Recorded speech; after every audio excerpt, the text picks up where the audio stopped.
Good evening. I want to welcome you to the next episode of A Time for Truth. And while our world is becoming increasingly technologically complex and hectic, sometimes it seems that we're beset by a sea of information that leaves us more confused than anything. Our understanding seems to diminish, but unfortunately, our stress increases. Tonight, we're going to divert from that trend. We're honored to have with us tonight a man who has tremendous expertise and training in managing varied aspects of life. Mr. Francesco Arlia, husband and father of five, certified public accountant, certified global management accountant, certified tax coach, author, athlete, entrepreneur of many businesses, renowned humanitarian, and most of all, really, what's so important tonight is innovative problem solver. Frank's life purpose has been to search, test, document, and deliver technologies which actually improve the health, nutrition, food quality, decrease drug usage because of increased health, and restore quality of life. Tonight, we're going to discuss his Harvest Harmonics frequency approach technology to a healthier agriculture, how to grow plants in a healthier organic way, and how to get better results and better nutrition as results. Hello, Frank. Hello. Welcome to A Time for Truth. Thank you. Thank you for that incredible introduction. I was listening to you and I was starting to blush, and I'm like, okay, let's get some oxygen going because I don't want to be on a red cherry pepper and on your beautiful screen. So, how are you, I Dr. don't think that's Galko? going to happen. You know what? When I was researching how much you've done, it was very interesting. So really, I just picked out some cherries out of the whole orchard. So what I want to do is, tell our viewers a little bit about you, where you grew up, and your mission. Sure. Well, I'm originally from Brooklyn, New York, and then I transferred out to Staten Island and to Staten Island, New York, where I opened up my accounting firm. And service has always been who I've been. I've always been about service. And as a young lad and young adult, and then even as a dad, I made sure that every 2 years we traveled to Italy, and I spent time on my grandparents' farms and farmland, and I made that a habit. And I think what's happened over the years is I picked up the the purpose line of my grandfather, who was an inventor, and he invented tools for the farmers in his town. And he actually, in his town in Italy, they have a little museum, that was dedicated to him. It's a small museum, probably the size of a New York City garage, well, maybe two garages. But I admired that he was such a popular guy who really just helped his community. And over the years, I've tried to do that in my own profession as a CPA, and I became pretty good in my profession. But about 7 years ago, by a complete accident, I discovered a technology in in the farming arena, in the agricultural arena, that wasn't ready for commercial production, and I connected up with this medical group, because this technology actually came out of a medical group, and I took on the responsibility of completing the research and development and funding all of the research and development so that this technology can come to fruition and help to feed the world. And it worked out really well, because the actual inventor of the technology and myself, we were very like-minded, service oriented, wanting to help people, wanting to help the farming community, because his his logic as a medical researcher was that if you can deliver good quality food to people, then they will be healthier. And that was the simplicity of it. Just good quality food will make them healthier, and they could avoid sickness. And then old age is old age, and eventually we all break down. But this concept of dying young from all these diseases would dissipate, and that was his intention, and I loved it. And I'm like, okay, good, sign me up, let's go. So I did something that was kind of bold. I turned over my accounting firm in New York to my staff. I trained them up while I moved to Florida so I could be connected up with farmers and working with farmers while this research and development was being done. So over time, I trained my staff. They would run the accounting firm, and I took on a whole new life. It's almost like starting over. I basically, at 45 years old, I started my life completely over and dedicated it all to farming. So amazing story. You know what? There's a beautiful video that actually goes over a little bit of this. So, Peter, can you put that video on for our viewers, please? Oh yeah, you'll love.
Wow. All I can say is wow.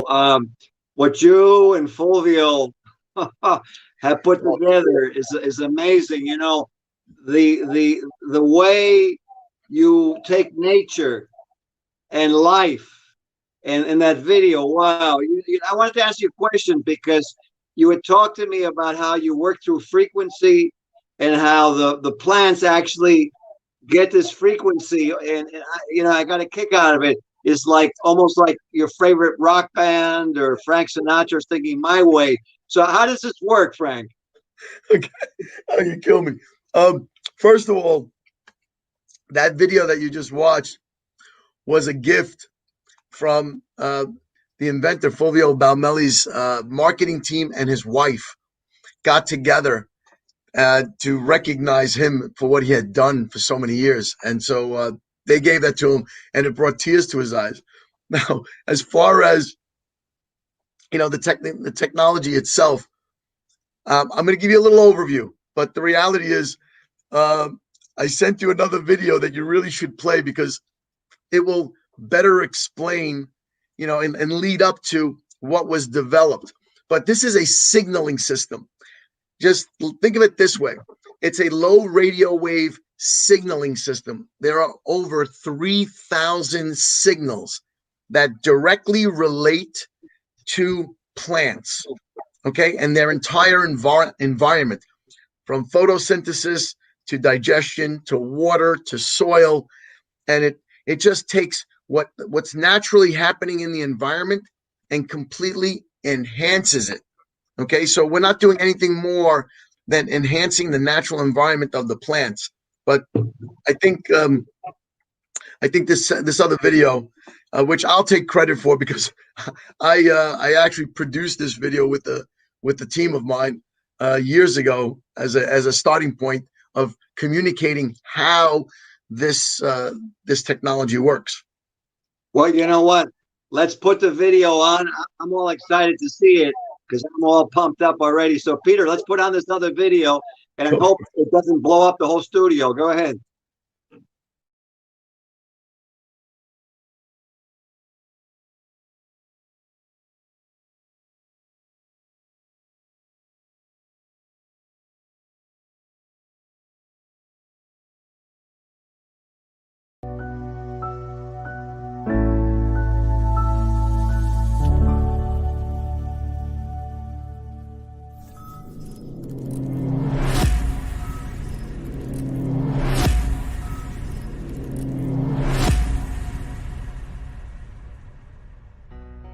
Since the beginning of time, communication in all forms has been the one most universal solution to the world's most difficult problems.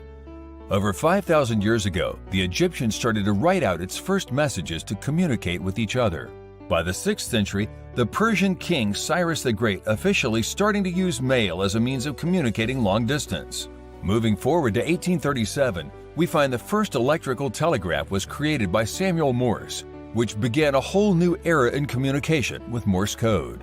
1876 brought us the first glimpse at a telephone with the help of inventors Antonio Meucci and Alexander Bell. They showed us that communication over a long distance was no longer a barrier. In 1927, Philo Farnsworth and his team expanded communication into a new age with his invention of the television, and with it, the ability to reach the masses worldwide. In 1973, Martin Cooper, an executive with Motorola, developed the first practical cell phone and opened up the mobile communication highway. This started the explosive age of mobile communication that is continuously expanding on a daily basis. By 1983, the start of the Internet as we know it now was just beginning to take form through inventor Vinton Cerf's research and would soon become the most active means of communication to date. The Internet now encompasses and affects every industry and mankind worldwide. We are surrounded by communication. We survive through communication, and we have expanded as a society as we have expanded our horizons through communication. From the oceanographers that are communicating to the deepest depths of our oceans to NASA reaching galaxies far away, mankind has evolved, expanded, and survived in the direction of increasing its methods of communication. In the year 2015, Fulvio Balmelli and his research team at Biomedics Center in Como, Italy have achieved and perfected the next evolution in communication. Throughout 30 years of research in the field of biophysics, Mr. Balmelli has translated most of what was already scientifically known in the field of chemistry into biophysical language. In fact, biophysics approaches biological problems through the physical sciences. Fulvio Balmelli's technology develops through algorithms, namely systematic calculation procedures. These algorithms are made up of wave packets, which correspond to the actual different biophysical signals, capable of promoting the vital processes of living things in a completely natural and non-invasive way. Currently, our planet is suffering with the overuse of fertilizers, herbicides, soil conditioners, and pesticides that are damaging our plants, our ecosystems, our food supply, and our environment. Farmers have come to rely on these aggressive and costly methods to meet the demands of the public at large, while the repercussions are seen in the nutrient-deprived food we now consume. Thousands of universities, organizations, and companies all over the world are working diligently to find better solutions for all these problems, and we are thankful for their hard work. However, the solutions discovered are not viable enough or have not provided any long-term benefits to the ever-growing problems of our farmers. Additionally, the problems of our continuously deteriorating environment and growing population of people to feed has not been solved, and mankind is suffering. So the question becomes, how do we increase the production of our farms, the quality of our food, and the safety of our planet, while still maintaining a pure organic system for our consumption? The answer was a simple approach by Fulmio Baumelli to observe some very natural environments which verified that the plants, bugs, earth, and the environment together at one time was producing very well completely on its own, without human interference. He then continued to investigate the details of all the diverse communication signals of the plant's ecological system. After 10 years of intense research, he discovered not only their very specific algorithm patterns, but also exactly what patterns of wave packets would maximize their own potential to produce, increase their nutrient levels, and extend their lifespan. At this moment in time, we have a microtransmitter that contains whole algorithms of wave packets to stimulate the metabolism and photosynthesis process of each plant, causing it to become a natural, self-regulating life form that perfects its own ecosystem. We have proven to ourselves through our commercial testing farms and gardens that we are growing plants with a greater presence of vitamins, minerals, and nutrients. We now know that we can grow plants of any type and size stronger, faster, and healthier for all mankind. Our goal is to restore the plant world to its original ecological system and increase its efficiency of photosynthesis, which has been altered over time from factors such as pollution, acid rain, pesticides, herbicides, soil conditioners, and chemicals of any type.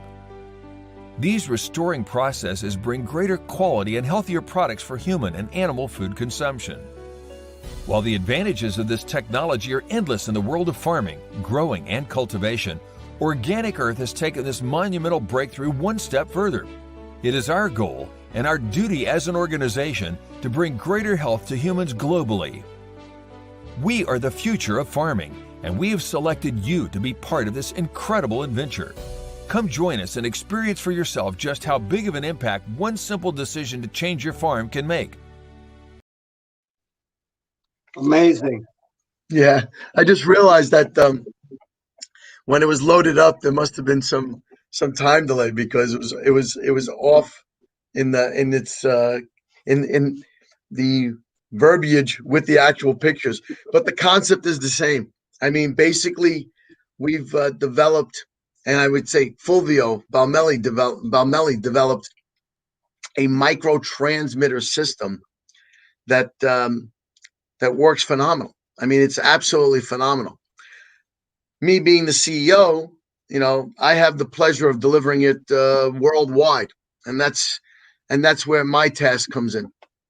And we're on the runway we've already started delivering the technology to approximately 16 countries right now, and we're on the runway in 6 others. So we'll be up to 22 countries within the next 4 months, actual producing, generating sales and getting more and more farmers using the technology. And the results that we're getting, the feedback we're getting is phenomenal. We recently hired a science team in Colombia. We're working with one of the best science teams in Israel, and there are more and more science teams coming on board. We just started recently interviewing right here in the States because of the expansion that we're doing locally. So it's growing. It's growing. It's exciting. And for me personally, the greatest feeling is when we get a phone call from the farmer and he says, "Hey, I did what you told me to do. It works. I want more. I want to buy for the next 100 acres. I want to buy for the next 50 acres. I'm going to recommend you to all my farmer friends." And it's like, and that's what's happening. And so it's a wonderful feeling. It's that service. You're here to serve. You're here to take care of, the public. And ultimately all this benefit in the food industry comes to the public. And that is important for myself, for Mr. Baumeli, and for everybody else in the company. We're looking Absolutely. forward. Frank, what I was going to say to you, that as I was watching it, so many of us today are looking for food that's organic, free of toxins, free of pesticides. So many people talk to me now, and they're aware of how different diseases from these metals and different chemicals that unfortunately have gotten into our water system, into our food system. Yes. I was going to ask you, it's amazing to me, what does this food must taste different? No, what does this food taste like? The food absolutely tastes amazing, but it also it's a combination of the removal of certain additives and the increased nutrient that the plants are pulling, out of the soil. So it's, the lettuce is thicker and crispier. We've had mangoes. We've actually had farmers mail us a box of plums, sending us melons, sending us squash, ship us tomatoes. I mean, just so we can taste some of the benefits. So it's been interesting. But even on the show, I sent you some videos that you could play regarding, that where I went to the farmer. I took a video crew and I went to Washington State to go visit one of my favorite farmers. His name is Art Heineman. We spent 3 days with him, and all we did was explore every inch of his farm. And then, towards the last day, I said, "Art, you've been so phenomenal. I want to cook for you because I love to cook." So I said, "Why don't we go into the garden, into your farm, and and just pick a bunch of stuff?" And I made him this amazing eggplant lasagna, because all he eats is whatever comes off the farm. Right. So it was a good time. I mean, ultimately, the food is tastier. Absolutely tastier. Our goal is that we just give it to the farmers. We don't tell them what to do. We don't enforce any of our ideas on them. We give it to the farmers. We promise them 100% satisfaction. We guarantee our technology and what it's going to deliver, but we leave it to them. Eventually, they're calling us and saying, "Hey, I'm realizing, I did the comparison like you told me, put it on half the farm and not the other half of the farm, and then look at the two differences. And I realize I don't need to use as much fertilizer. Is that recommended?" And they said, "Well, it's your farm. You know best. You know better than us. If you don't think you need additional fertilizer, then cut back on your fertilizer and save yourself some money." And so that's what they wind up doing. They wind up, cutting back on fertilizers. Then they realize, hey, I'm not, pesticides have become so expensive. But you don't realize how expensive they are. You're talking about a chemical that runs $42 to $68 an acre. That's a lot of money for a farmer. And so these pesticides are super expensive. All of a sudden, they start using our technology and they start noticing there's less bugs. So the farmers got smart over the years. Rather than just general spraying, because it's so expensive, they only went out with spot sprayers. In other words, if you see a spot where there's bugs, you spray. If you don't, leave it alone, because it saves them money. Well, now they're reporting back to us that, hey, we're saving money on pesticides because we're noticing less spots. like less problems. Is that normal? Say, well, we've noticed it also, but it's your farm and you should run your farm accordingly. We really stay out of their business. It's their business. We just give them a technology that's going to help them overall. The rest is up to them. So our end goal is that over time, there's little to no pesticides being used. There's little to no additives being used. There's little to no nitrogen additives and excessive fertilizer, which is also damaging our water and our environment, and that's a whole nother subject. But we're starting to notice this on a very small scale. We've only launched as of October 2019, so in 16 months we've done a pretty good job in getting ourselves into 16 countries right now, with 6 others on the runway. Amazing. That's very well done. I was going to ask you a question because you're welcome. I was going to ask you a question because I was reading and I was preparing for your show, and I saw something online and I really got very concerned. Okay. Because online, as I researched more and more, it talked about this citrus and how oranges were decreasing at a drastic rate. And you're talking about citrus greening. What's that? You're talking about citrus greening. Yeah, I said, how come nobody? I said, wow, we should be talking about this. We talk about so many things in the news and the media. I said, how can? So, what is citrus greening? Okay, so I've done an extensive amount of research in this area. I've actually I donated a $1 million grant to the citrus industry with the hope that our technology would help salvage their farms. Oh, that picture you have up, that's a grant that we did for Puerto Rico recently. That's another $1 million grant, $1 million technology grant that we did for Puerto Rico. That was for a different cause. That there is for the revival of Puerto Rico, because it's been destroyed by 2 hurricanes now and all these earthquakes. But yeah, that's part of what we do. We've donated a lot of our technology to help industries, but we did that for the citrus industry. And I won't pronounce the actual word for the HLB, which is the nickname, the abbreviation of the virus, which we, not the virus, but the disease that we call citrus greening. And so what citrus greening is a weakening of the citrus trees, be it oranges, tangerines, grapefruit. Okay.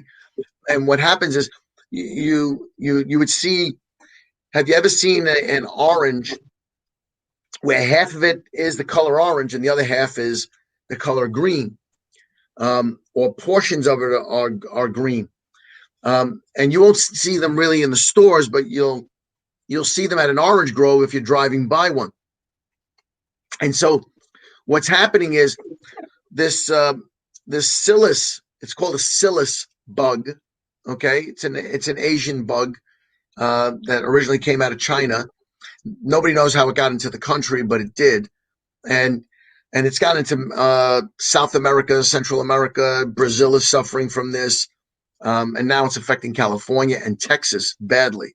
So, but Florida got hit really bad, the worst ever, the worst out of all of them. And what's basically happened since it originally arrived in 1998 and it was really first identified as a major problem in 2005 is the psyllus infects the trees through the leaves and the branches, and then eventually the disease gets into the heart, and the central system of the trunk of the tree, and it works its way down to the roots, and it starts to deteriorate the root system. And once you deteriorate the root system, it's like suffocating. It's like somebody choking an individual, right? They suffocate. They can't breathe.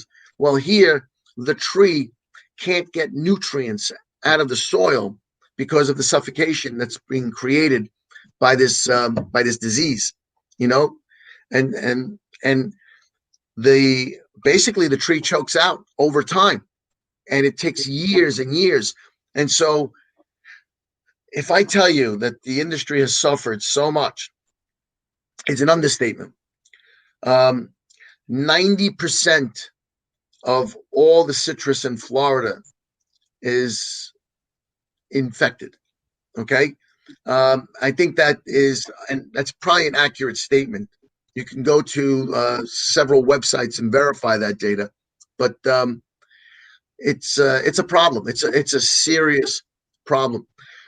What we did is, when we donated this $1 million of technology, we were hoping that it would help the tree, to recover to some degree.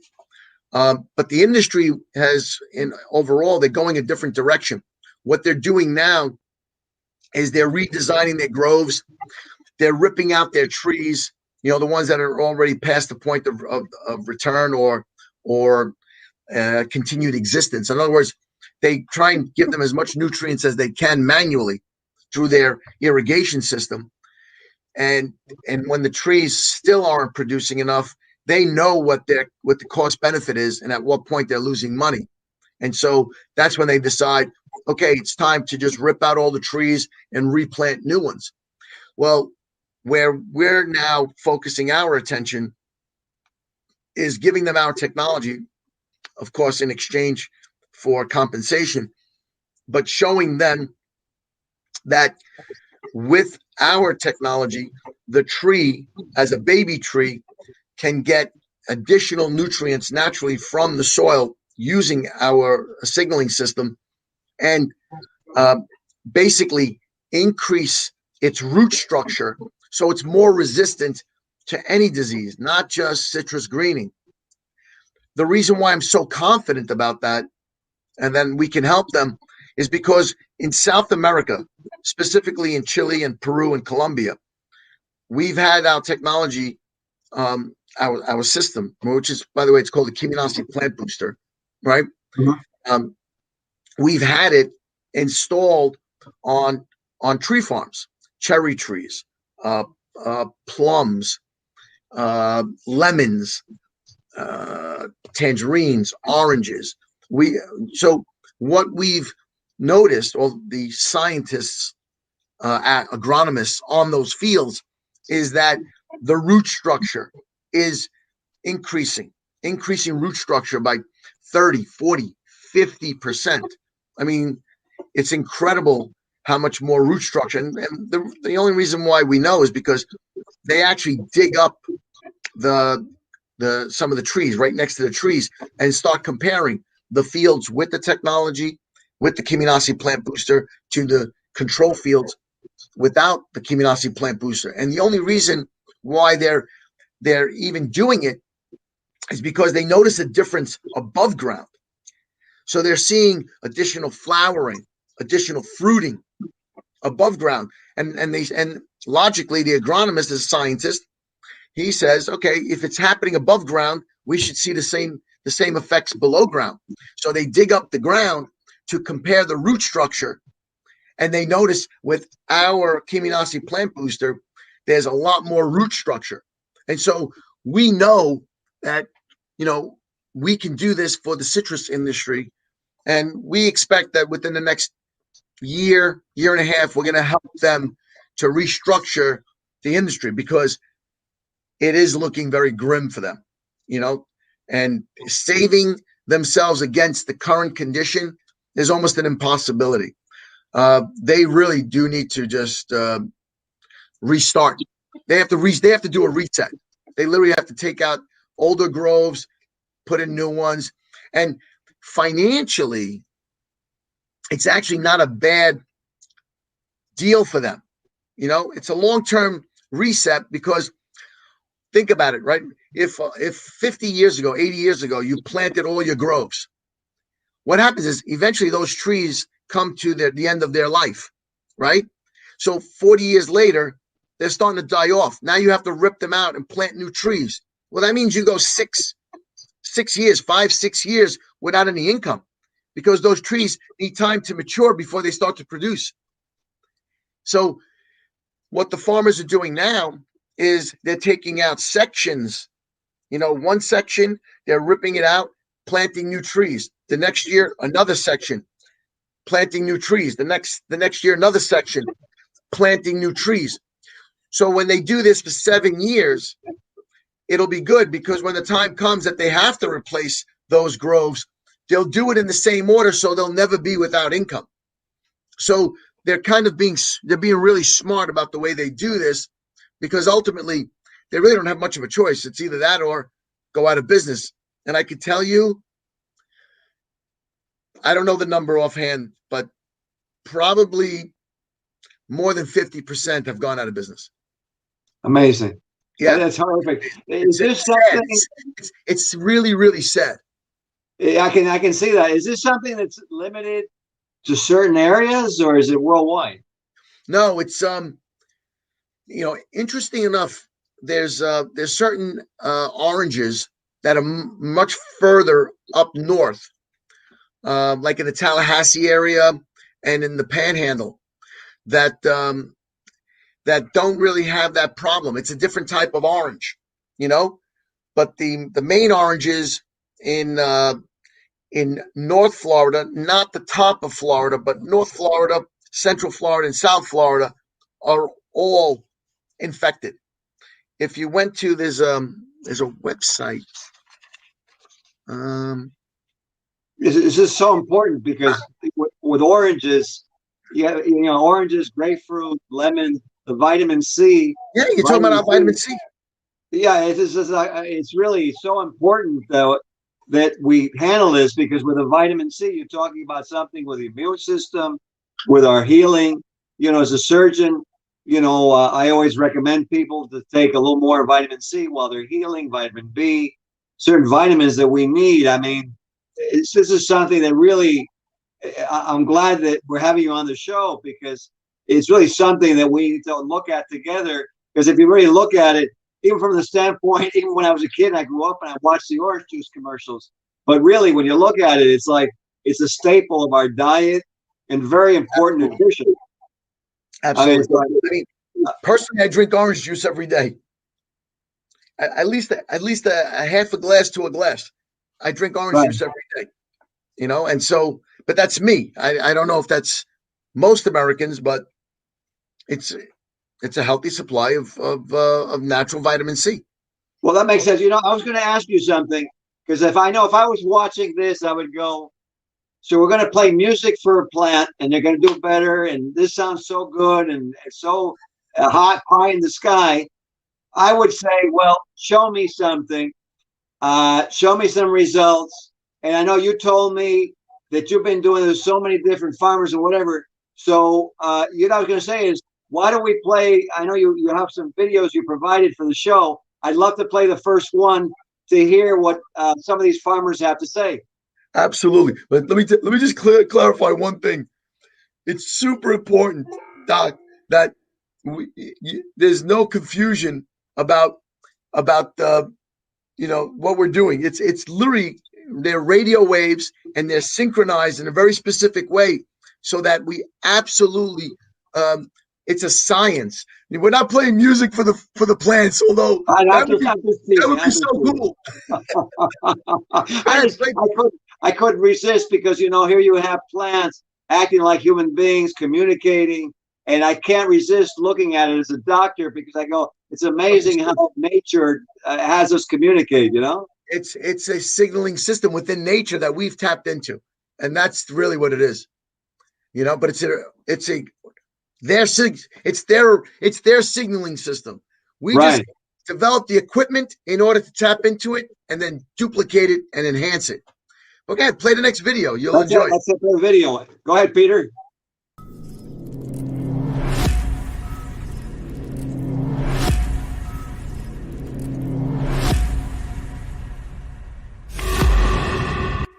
So we're here at Art. This is Art Heineman, by the way.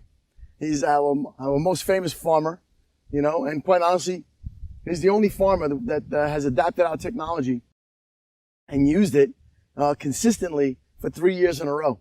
And today we're here in the middle of his farm, and we're going to go, all through the entire farm. And we're going to learn all about his farm, and we're going to learn about Art and what he's been doing.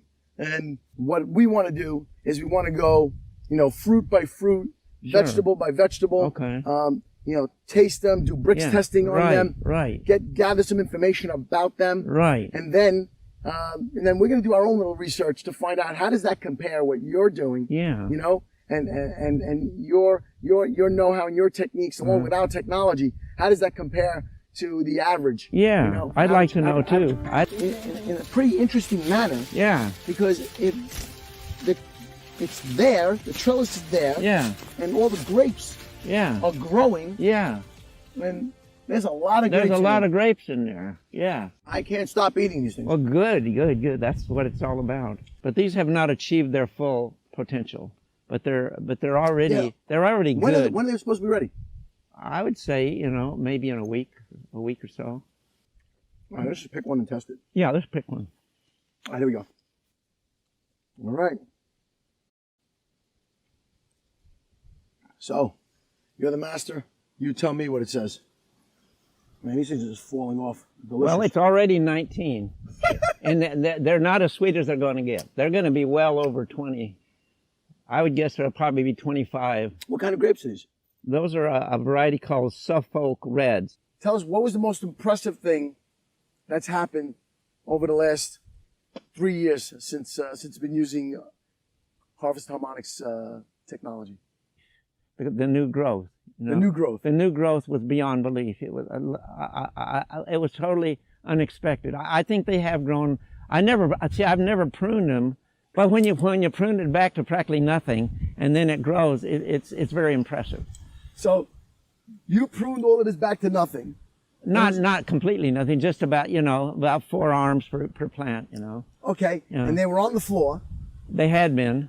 and now this is what grew this year. Yeah, this is what grew. And the this only year. thing you changed was The only thing we changed was the water. the technology. Yeah, I haven't foliar fed them. We haven't fertilized them. We haven't So done you anything. didn't fertilize them or foliar feed them like you've done the rest of the farm. No. The rest of the farm I've done.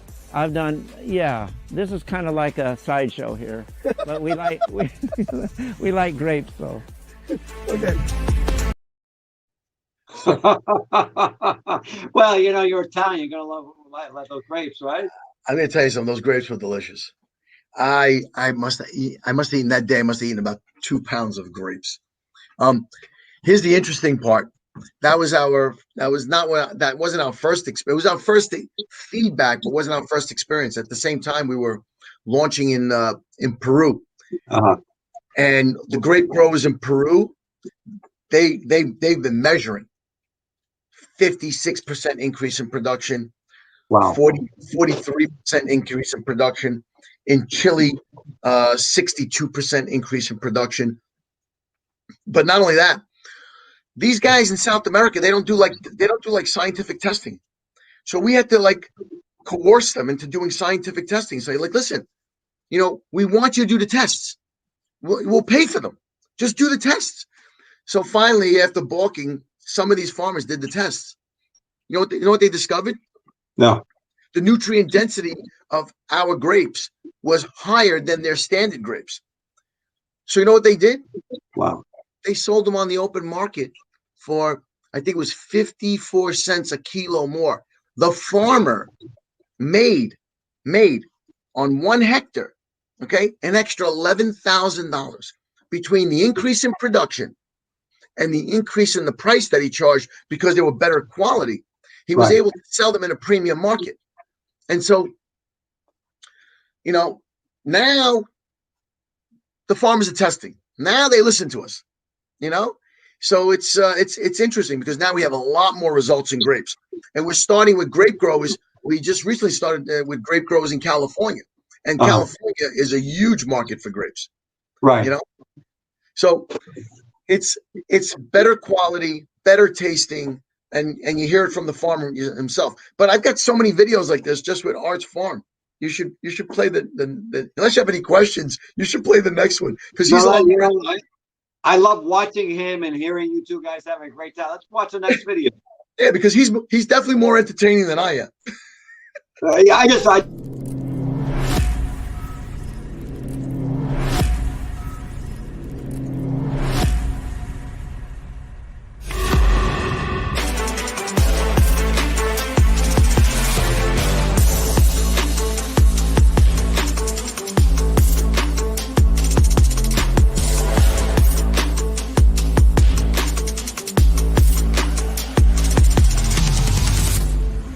Probably 10 to 12 plant on the plant, and those can get like a pound. So you say you've got 12 pounds, and they're worth $2.50 a pound. So that's $30 worth of fruit. I have 2,000 plants, and if each one gave 12, I'd have 25,000. I'd have $50,000 worth of eggplant if I could sell it all. But I don't know how to sell that much in my market that I've got. Okay. I don't know how to sell it all. Farmer friend Annie, she's a great farmer. She's a far smarter. She's way smarter in marketing than me, you know. But she says, but my plants, they're not dark green, you know. I don't have that problem. Everything These is are dark. green. These are dark green. Yeah. This looks like I poured green paint on them, or some super fertilizer, which I didn't do. The only thing I did other than a standard application of cattle manure-based compost was I do foliar feeding. Plus the exotic high technology. And I think, and everybody laughs when I tell them about the exotic high technology. They think it's a joke, you know. but it's not a joke, no. The color is definitely impressive, but I don't know that. What is impressing me is it's September 5th. Right. And you have flowering going on. Yeah. On every single plant, there is flowering going on. Yes. I learned that a long time ago peddling fruit in Canada, that the difference between a regular apple and like an extra fancy apple, there was only one thing that made a difference. It was the intensity of the color. An apple could be red, but it wasn't an intense red, and only the intense red would qualify as an extra fancy apple. You know, so this has some of the intensity that you would associate with extra fancy stuff. You know? Nice. Yeah. They look like they just begun. Yeah, I don't know if I'll get any more yield because that's determined by the length of my growing season, you know. But it's telling me that there's untapped potential here, because they look like they're full of life, full of vigor. We've got healthy green plush plants. Right. You've been harvesting like mad because you've already harvested these 3 times. Yeah, 3 times. So you're having a damn good season. I would say, yeah. Even if I have more eggplant than I can sell at this point, so it's good enough, regardless of. But nobody has complained about my product. If there's a reason they don't buy it, it has nothing to do with the quality of my stuff, because it's beyond reproach. In every way, you know, you couldn't ask for better in visual beauty and in perfection and coloring and everything. It's without fault. Yours are literally perfect. They're literally about as perfect as any growing thing could be on this planet. Unbelievable. That is the eggplant that I made this eggplant lasagna with. It was to die for. It was delicious. I ate 3 plates that day. You know, I mean, it was really amazing. You know, he mentions he grew more than he could sell. You know, we wind up giving this farmer, and he's not the first one. We've given farmers a problem they never had before. You know, they're now producing more than they bargained for. They didn't realize they were going to produce. I mean, you give a farmer an extra 30, 40, 50% in production, and he's not prepared for a market to deliver that. And it's like so I told him, I said, look, you got to go into the pickling. You got to connect up with a manufacturer locally that does pickling, because you can pickle the cucumbers into sliced pickles. You know, like, you ever see those large pickles? Yeah. He had, I can't tell you how many hundreds and hundreds of pounds of cucumbers went to waste. I said, you could have given them to a pickling company. You know, the eggplant, you know, the Italian delicacy campanata? It's made with eggplant. Like Uh, get that to some of the Italian Salameria stores. They'll turn that eggplant into camponata, get it all canned and bottled. I oh mean, yeah. you got to start finding new markets because you're going to start producing, more than what you normally sell until you have the time to open up new markets. And we gave him the same problem this year because his farm improved again. He's gone up on this farm. He's gone up. It was statistically the first year he went up by 50%. Okay. And then the second year he went up another 17% above that. So that was 67% over a 2-year period. And then this year, I won't know the numbers until probably another month or so, because the way he measures everything is by his total income. So he goes, what was the total amount of money that I made? So he doesn't measure how much did he lose because he didn't have the market to sell. He only measures how much he sold. But the potential actually, if you look at it nationwide, and if you take a look at this increased production, and where you have a large percentage of the world having such a problem with hunger and famine, and you look at it and what your technology could do in these areas is just the potential for humanity and to help these people, and then these people now have a job and they can produce and they can provide for the people in their community, and then the fact that it's more nutritious, more than likely. I'm sure you're going to study that more and more, but it seems to me it stands to chance if it's grown with less toxicity, it's going to be healthier for you. So the upswing of this is tremendous. Wow. I want to watch another. I want to watch another one of these videos. Do you have some more here or what, Peter? You have any more? There's definitely more videos. I sent.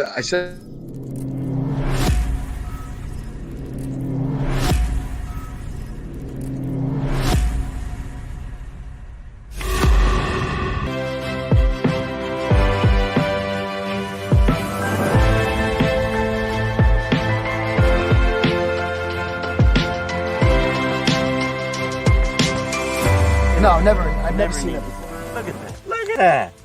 Man, these are beautiful. See, I don't remember ever getting the beauty of the size and the shape, the perfect 4 lobes and the thick flesh. This is a different for me. Oh my God! That fell off. 1,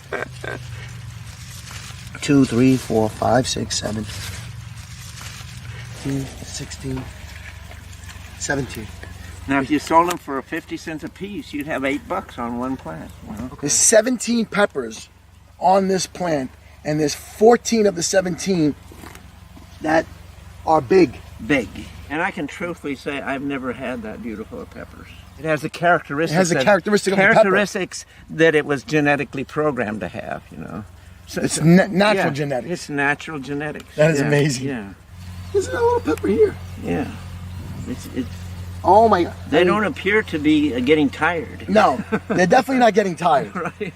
I mean, it's safe to say there's probably another 20, probably 20 little blossoms that are going to start on that. Yeah. I have never, ever noticed that thick of a trunk. So we got a tree starting here. Because it's true. You're looking at these trees. Now you got me calling them trees. You're looking at these plants and the thickness. It's announcing to the world that I am a tree. I'm not just an annual. I'm a perennial. Look at that. I am a perennial. Look at my woody stem. Look at my woody trunk. And you think that would wood up? Yeah. It'll actually form like wood. Yeah, that's what I think. It's already wood. The complex juice. There.